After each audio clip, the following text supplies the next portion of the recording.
Hello my dear students, welcome to today's tutorial. Hope you all are fine. This tutorial is for the ICSE class 5 students.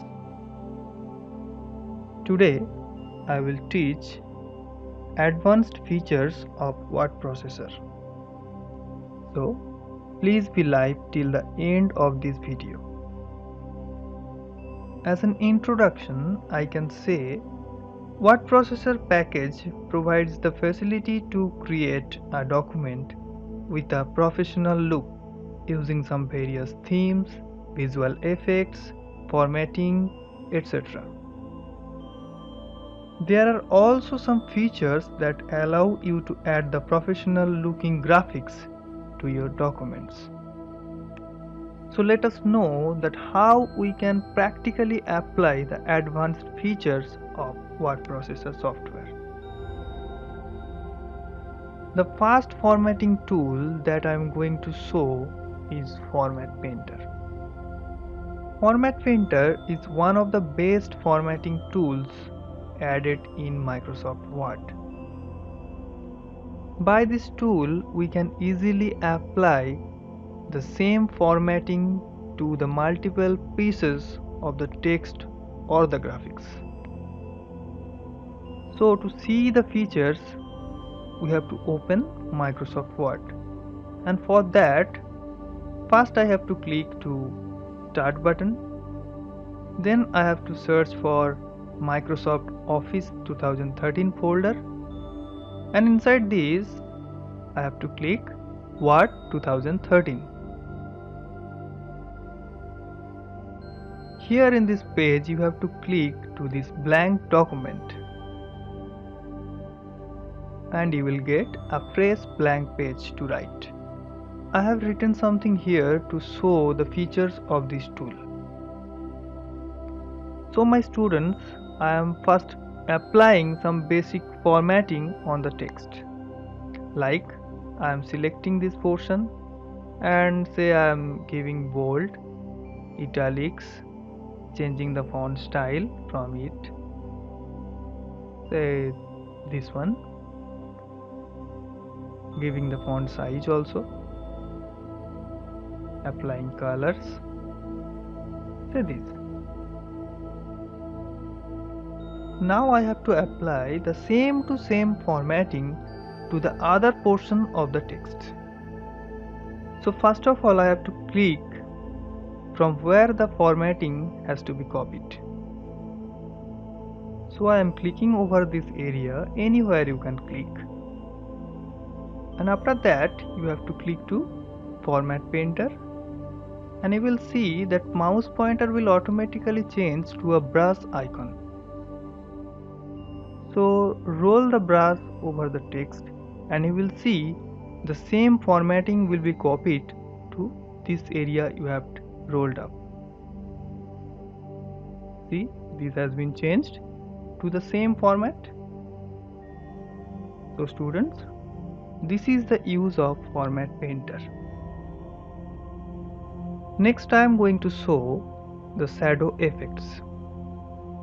It is a special visual effect that can be added to a shape, picture, word art, etc. So step by step I am showing you how to apply these shadow effects.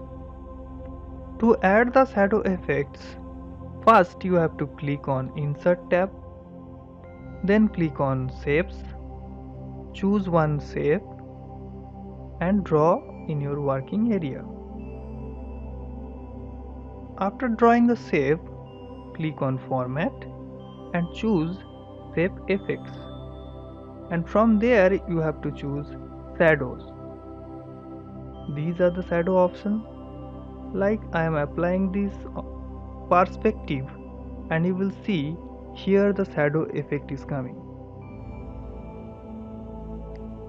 And this is how we can apply the shadow effect to a shape.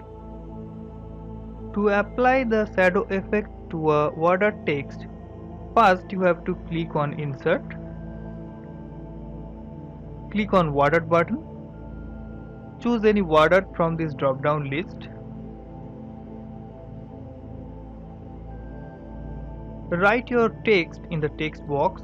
Say I am writing computer. Now select the text and click on format, and from there you have to click the shadow options. For this you can apply the shadows, and you can see the shadow effect will be applied on the text.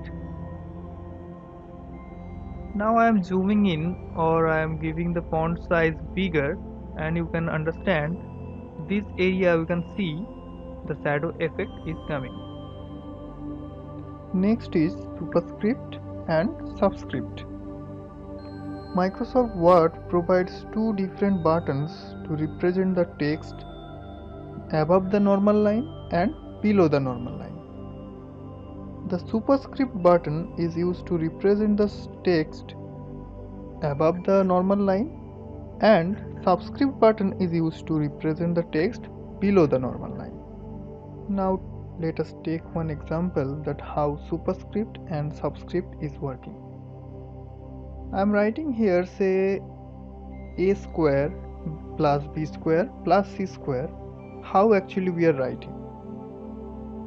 If I type normally from my keyboard a2 plus b2 plus c3 as like, it will not represent square or cube.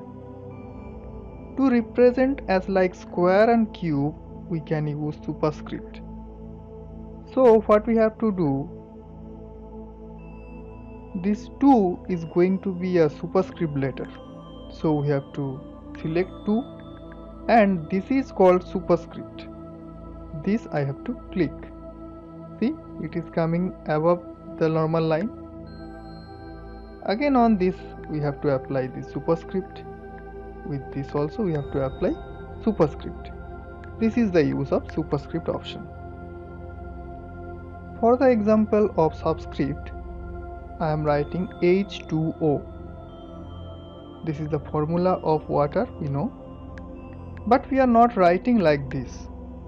This 2 will be a subscript letter. So beside the superscript option, we have subscript. This we have to click after selecting 2. See, this is the formula of water, that is H2O. We are writing like this. This is the use of subscript. Our next topic is header and footer. In Microsoft Word, a header and footer are some text or graphics that are usually printed at the top or at the bottom of every page in the document. A header is printed at the top, and at the bottom of every page the footer is printed. To insert the header, first we have to click on insert. Then we have to choose header option from this drop menu. So many options are here, any one you can choose. This blank one I am choosing. It is showing that type here. Here you can type anything. I am typing here ICSE class 5 and closing the header and footer. So you can see ICSE class 5 is written on the top of the margin.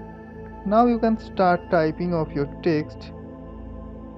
Say I am writing a random text.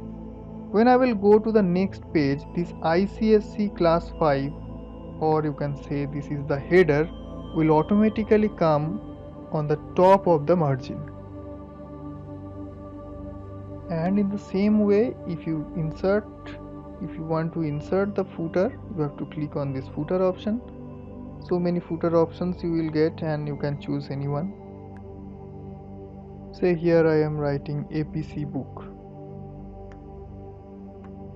and closing the header footer option.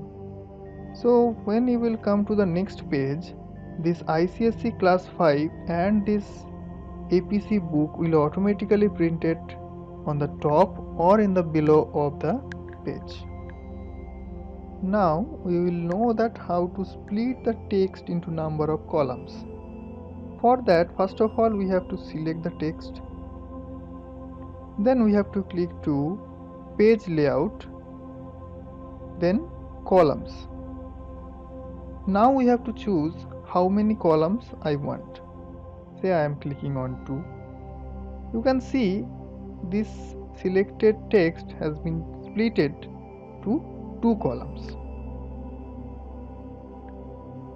Now we will know the features that is called as page break.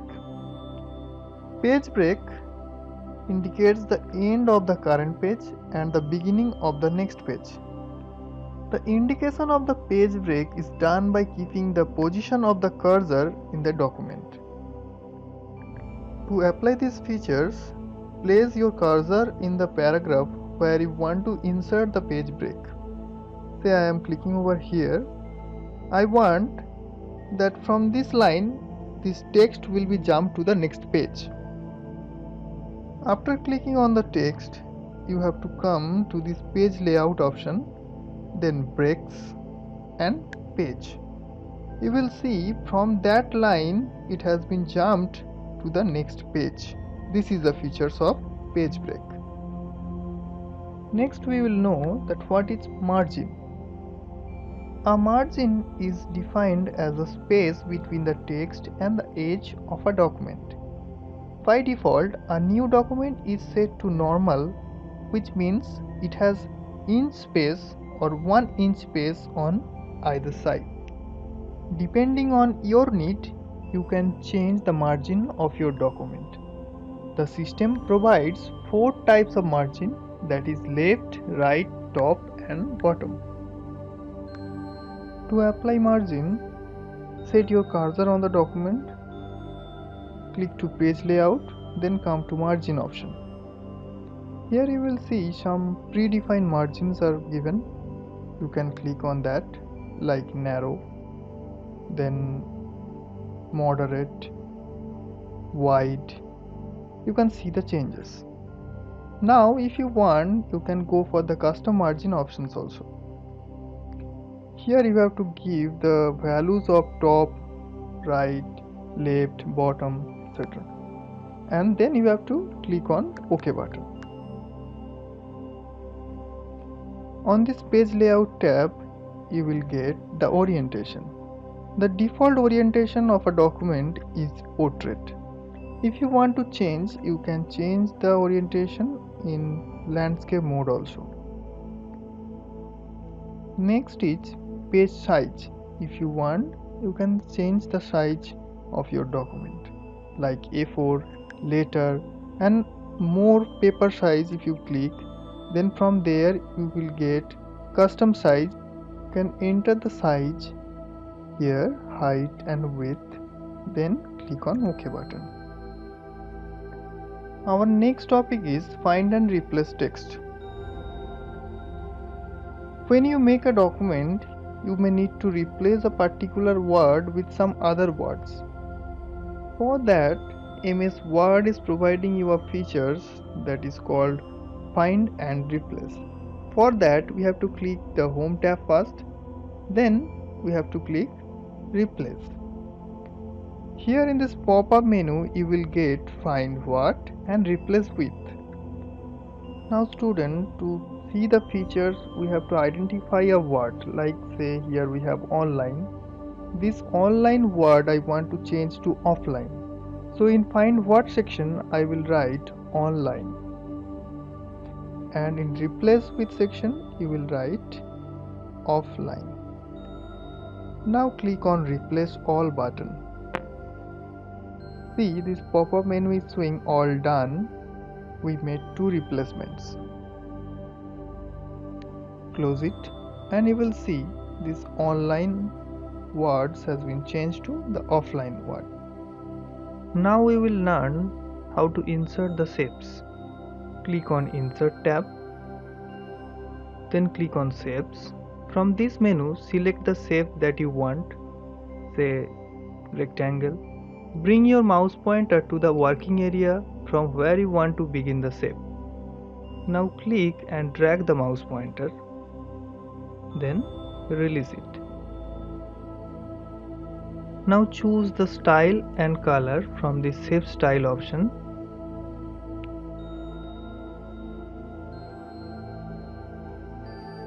And if you want, you can write on this shape, as like I am writing class 5 students.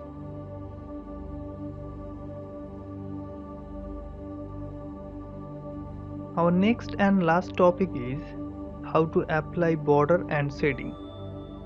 To apply border, first you have to select the text. Then click on the border option inside the paragraph group. From this menu, you can choose any border like all borders. Beside the border option, we have shading. By clicking this drop down arrow, you will get the colors and you can apply any color as the shading of your text.